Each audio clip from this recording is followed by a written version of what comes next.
C'est vrai que l'Éternel est notre Dieu, comme quelqu'un vient de le dire.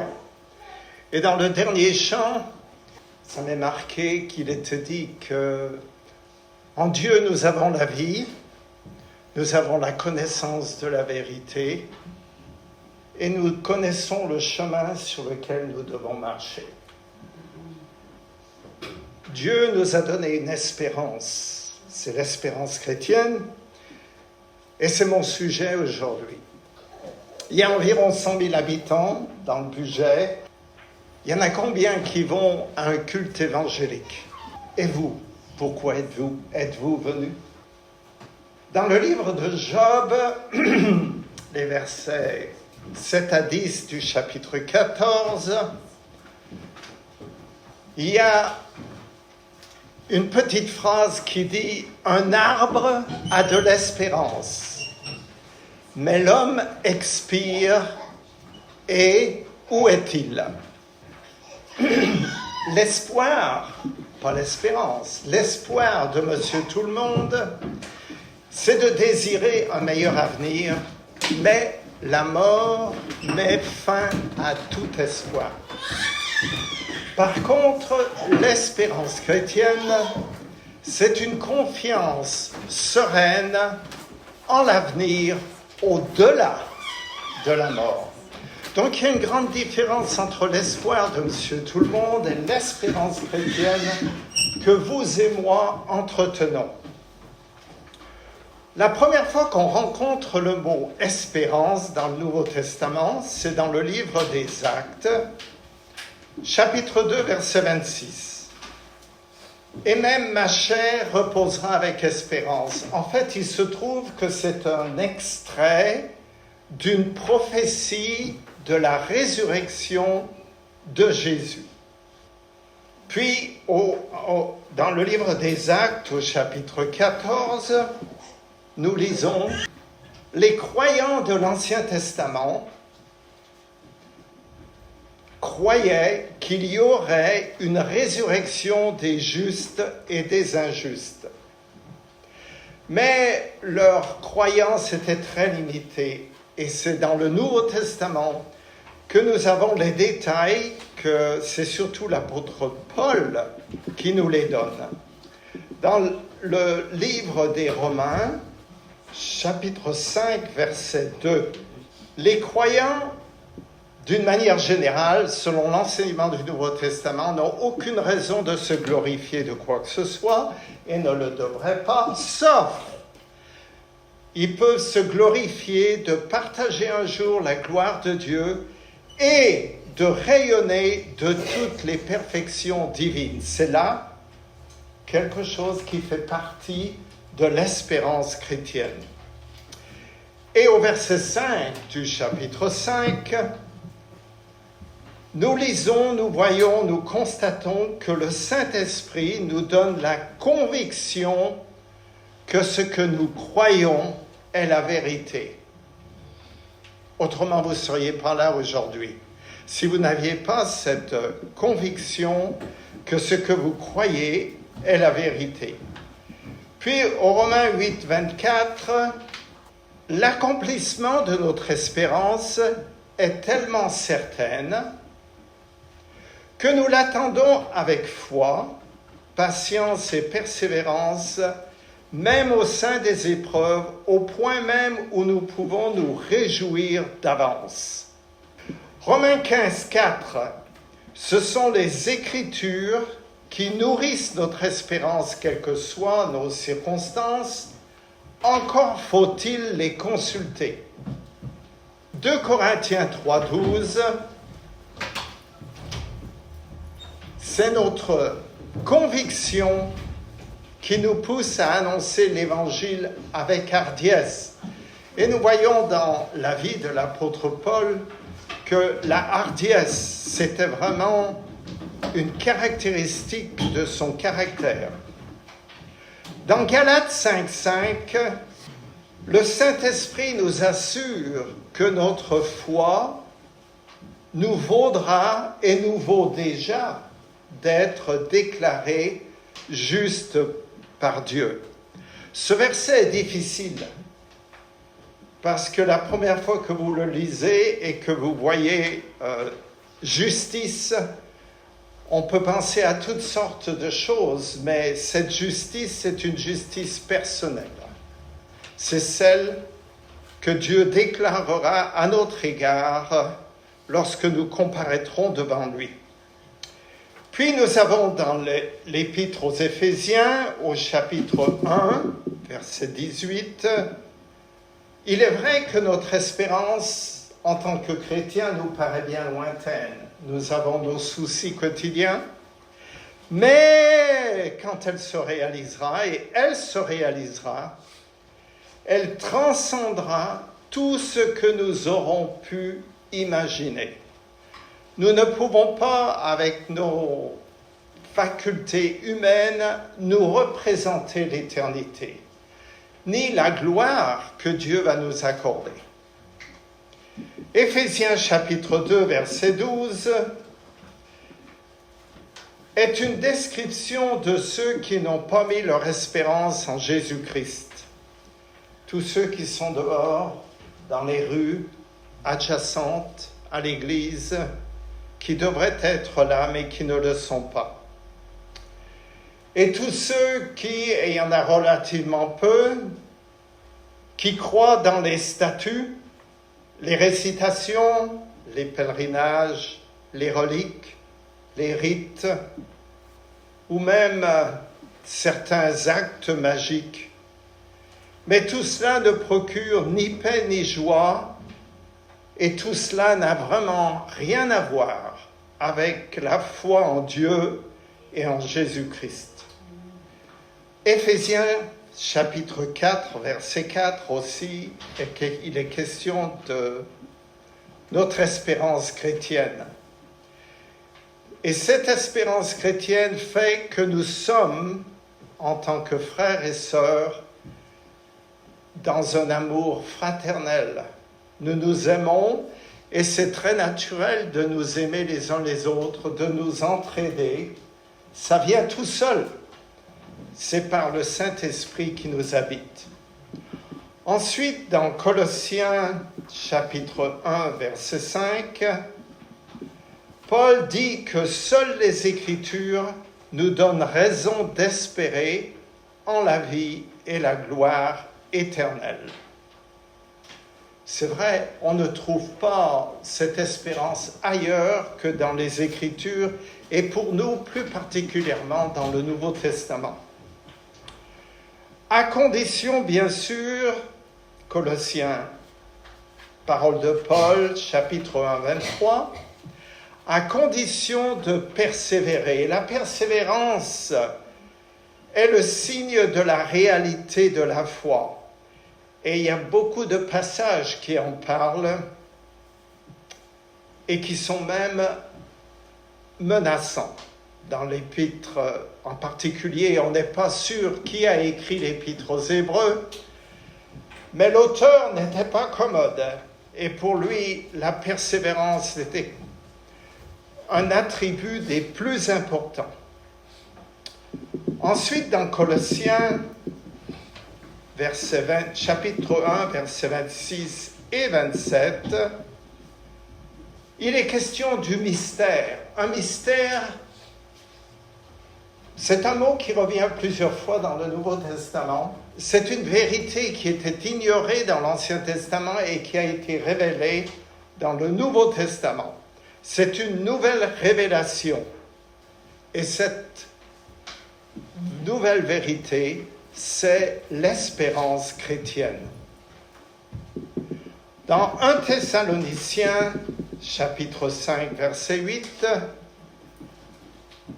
avoir l'assurance du salut est très important si on veut être efficace dans l'évangélisation. Comment annoncer à quelqu'un l'assurance chrétienne si soi-même on ne l'a pas? 1 Timothée 4,10, c'est la certitude de connaître la vérité qui fonde notre espérance et qui nous pousse à vivre selon les Écritures et à évangéliser. et à venir au culte le dimanche. C'est parce que nous avons cette certitude en nous par le Saint-Esprit. Tite, chapitre 2, verset 3, à la fin des temps, Jésus-Christ instaurera son royaume sur terre, et cela il le fera avec perte et fracas. C'est ce qui est décrit dans le livre de l'Apocalypse. Mais il y a une certaine confusion qui règne concernant les événements de la fin des temps. Ce que vous et moi attendons n'est pas l'établissement du royaume de Dieu sur terre, même si nous y aspirons. Ce que nous attendons est l'enlèvement de l'Église. Alors pour nous commencera l'éternité avec l'accomplissement de toutes les promesses que Dieu nous a faites. Cet événement, inscrit sur le calendrier de Dieu, apparaît dans deux passages, plus particulièrement deux passages, qui décrivent aussi la victoire sur la mort et donc le fait que nous reverrons nos frères et sœurs qui nous ont précédés. Dans 1 Thessaloniciens 4, 13 à 18, vous pouvez le lire. C'est un passage très important concernant ceux qui meurent avant l'enlèvement de l'Église et un passage qui nous parle justement et qui explique l'enlèvement de l'Église. À ne pas confondre avec l'établissement du règne de Dieu sur terre, règne qui durera 1000 ans. C'est très facile de confondre les deux.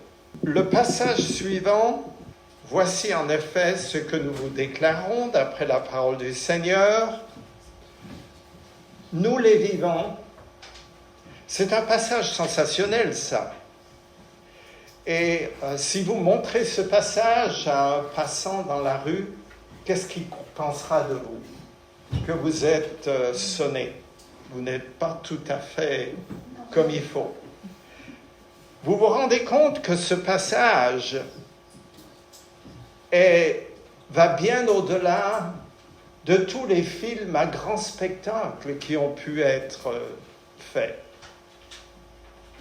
À la voix d'un archange, vous vous rendez compte, un signal donné, on ne sait pas quel signal. Il y aura la voix d'un archange, il y aura un son de trompette, et Dieu, le Fils, descendra du ciel, et les morts en Christ ressusciteront premièrement. Ensuite, nous les vivants, qui serons restés, c'est-à-dire qui ne sommes pas morts, nous serons tous ensemble enlevés avec les ressuscités, les morts ressuscités, sur les nuées à la rencontre du Seigneur dans les airs, et ainsi nous serons toujours avec le Seigneur. Et Paul d'ajouter, consolez-vous donc les uns les autres par ces paroles. C'est vraiment ce que nous attendons, l'enlèvement de l'Église. À ne pas confondre, et je répète, à ne pas confondre avec l'établissement du royaume de Dieu sur terre pendant 1000 ans. Ce sont deux situations, deux événements distincts. Cependant, l'enlèvement de l'Église déclenchera toute une série d'événements qui mèneront à l'établissement de Dieu sur terre. Mais en tant que chrétiens, ce qui nous concerne, nous, c'est l'enlèvement de l'Église et la résurrection de tous ceux qui ont mis leur espérance en Jésus-Christ. C'est ça que nous attendons. Cependant, bien évidemment, nous ne le verrons pas tous. Mais avant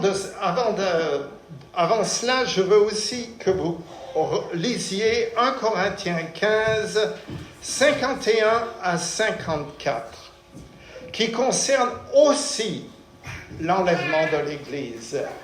Et ce passage, va lui aussi, au-delà de tous les films à grand spectacle qui ont pu être filmés. Paul appelle ça un mystère. Vous vous rappelez pourquoi il appelle ça un mystère? Parce que les croyants de l'Ancienne Alliance n'avaient aucune idée de l'enlèvement de l'Église. L'apôtre Paul dit, nous ne mourrons pas tous, mais tous, nous serons changés. Vous voyez vous-même, un instant, un clin d'œil, dernière trompette.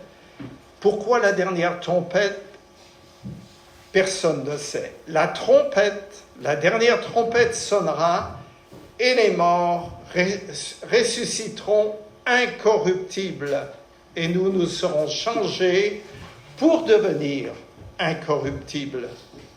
Car il faut que le corps corruptible revête l'incorruptibilité et que le corps mortel revête l'immortalité.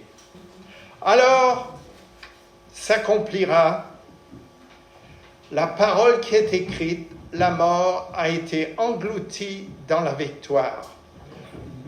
La mort met fin à tous les espoirs humains. Mais nous avons une espérance qui va au-delà de la mort. C'est une très grande différence. C'est ce que nous croyons. Et c'est pourquoi nous allons au culte le dimanche, et c'est pourquoi nous lisons les Écritures, c'est pourquoi nous essayons, tant bien que mal, d'obéir au commandement de Dieu pour lui faire plaisir, pas pour acquérir quoi que ce soit, simplement parce que nous avons à cœur de plaire à notre Père céleste. Après avoir dit tout ça, concernant l'enlèvement de l'Église, si je devais mourir avant l'enlèvement de l'Église, 2 Corinthiens 5, 10. Voilà ce qui se passe quand on meurt. Alors, si vous ne participez pas à l'enlèvement de l'Église, voilà ce qui vous arrivera, à vous et à moi. Cependant, le mot qui est traduit par tribunal dans ce passage ne veut pas dire tribunal au sens où vous l'entendez. Une bien meilleure traduction serait podium. Et le podium, c'est pour qui? C'est pour récompenser les athlètes qui ont remporté la course. Nous devons tous comparaître devant le podium de Christ. Pourquoi faire? Ce n'est pas un jugement pour savoir si vous allez entrer ou pas entrer dans le royaume de Dieu, mais c'est pour recevoir ou pas des récompenses. 2 Corinthiens 5, 10 et 1 Corinthiens 3, 11 à 15, c'est aussi un passage qui va de pair avec 2 Corinthiens 5, 10. 1 Corinthiens 3, 11 à 15. Il est question là, c'est l'explication pourquoi et comment vous recevrez ou recevrez pas des récompenses. Donc ces deux passages, 2 Corinthiens 5, 10, le tribunal de Christ et 1 Corinthiens 3, 11 à 15 vont ensemble. Bon, on continue avec l'espérance chrétienne dans l'Épître aux Hébreux, et je vous ai dit que l'auteur de l'Épître aux Hébreux ne plaisante pas. Mais ici, dans ce passage, Hébreux 6, 18 à 20, notre espérance, dit-il, alors l'Épître aux Hébreux a beaucoup de passages qui sont difficiles. Il n'y a pas que Paul qui est difficile à comprendre, mais celui qui a écrit l'Épître aux Hébreux aussi, c'est pas coton. Alors, il dit que notre espérance va dans le lieu très saint du temple, où réside l'Éternel, le Dieu trois fois saint. Dans l'Ancien Testament, vous aviez le lieu saint et vous aviez le lieu très saint où seul le grand prêtre pouvait entrer une seule fois par an parce que c'était la présence de l'Éternel.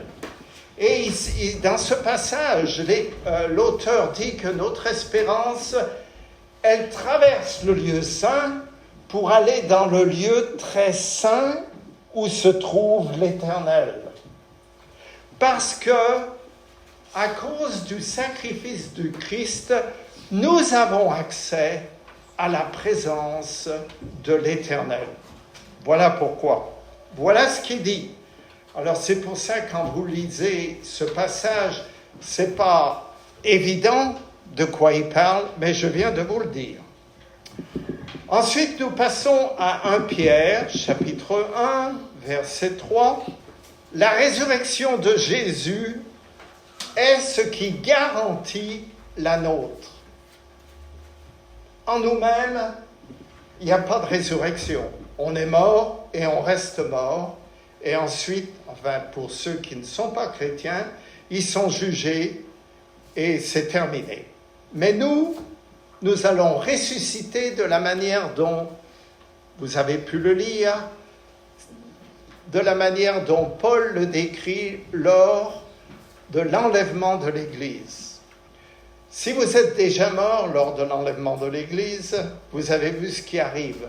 Vous ressuscitez en premier, avant, et vous êtes transformés, vous devenez incorruptibles, et vous recevez un corps de ressuscité qui est le même que celui que Jésus-Christ avait quand il est ressuscité.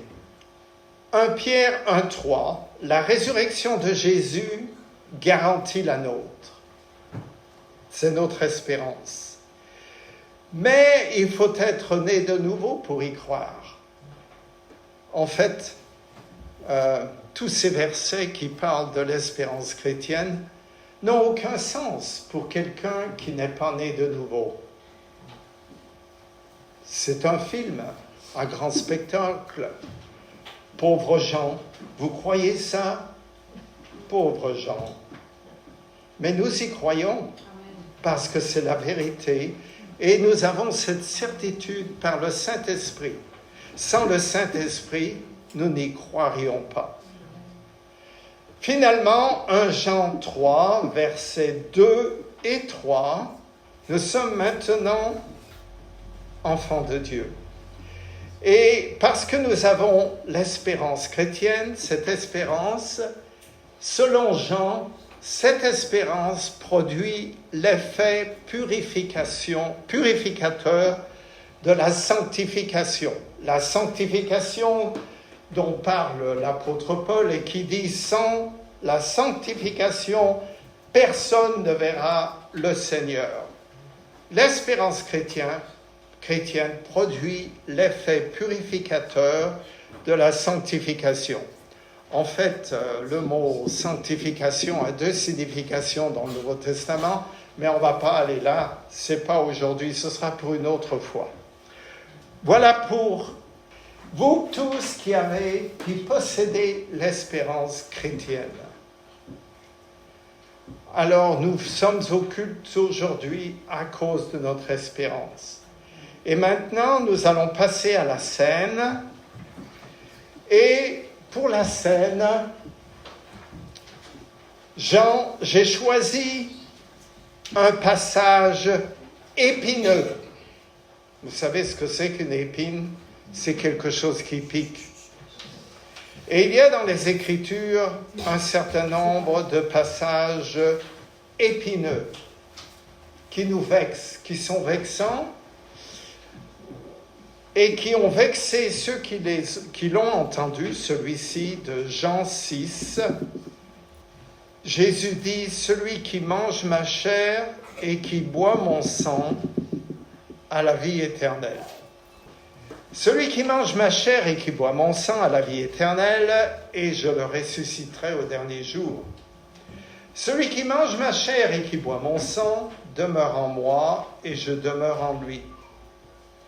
Mais dans ce long passage de 9 versets, de 54 à 63, il y a aussi ces paroles. C'est l'esprit qui vivifie. La chair ne sert à rien.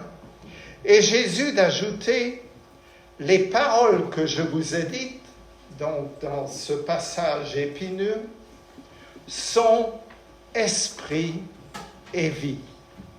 Ce qui veut dire qu'il ne faut pas les prendre littéralement. Mais ce sont quand même des passages, c'est quand même un passage très violent. Pourquoi ce passage est-il donné dans l'Évangile selon Jean? Et pourquoi Jésus a dit ces paroles si violentes? C'est pour nous faire comprendre que ce qu'est la foi en lui. La foi en Jésus-Christ, c'est le rejet de toute autre foi en quoi que ce soit et qui que ce soit pour la vie éternelle. C'est pour ça que toutes les religions sont fausses.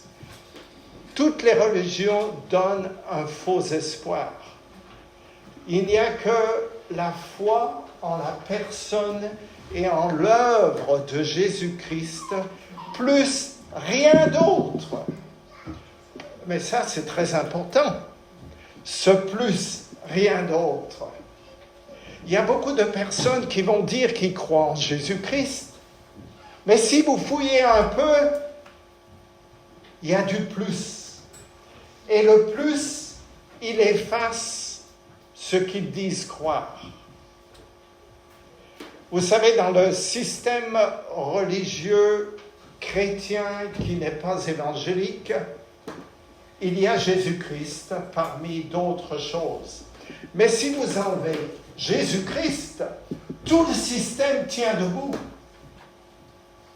Tandis que pour nous, avec notre foi évangélique, nous n'avons que Jésus-Christ.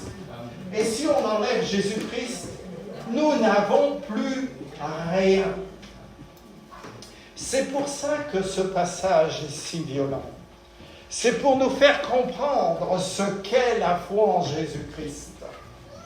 Ce n'est pas une simple « oui, Jésus est venu, oui, il est venu sur la croix ». C'est vrai, regardez le crucifix, Jésus est sur la croix. C'est pas ça. Ça, c'est de l'idolâtrie. Ce n'est pas la foi en Jésus-Christ.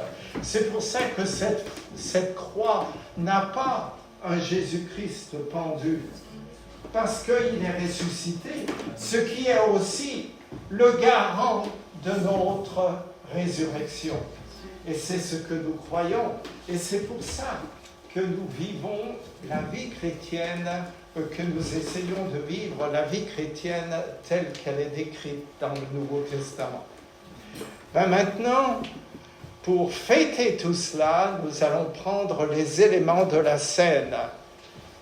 Et ce n'est qu'un souvenir de la mort du Christ. Ce qui compte, ce sont des symboles pour nous rappeler notre foi qui est exclusive, notre foi qui écarte tout le reste. Tout le reste. Notre foi, c'est Jésus-Christ et seulement lui et son sacrifice. Et c'est ce que nous rappellent les éléments que vous prenez tous les dimanches. Son corps et son sang son corps qui a été brisé et son sang qui a été versé. Seigneur, je veux te remercier pour l'enseignement du Nouveau Testament sans lequel on n'aurait aucune espérance. On ne saurait pas où diriger notre espérance. Nous aurions un vain espoir qui mènerait à rien et que la mort effacerait à tout jamais. Mais nous avons ta parole et la puissance du Saint-Esprit qui nous dit que cette parole est la vérité, que cette parole nous enseigne le droit chemin et cette parole nous dit que par notre foi, nous avons la vie éternelle. Merci Seigneur. Amen. Amen. Amen.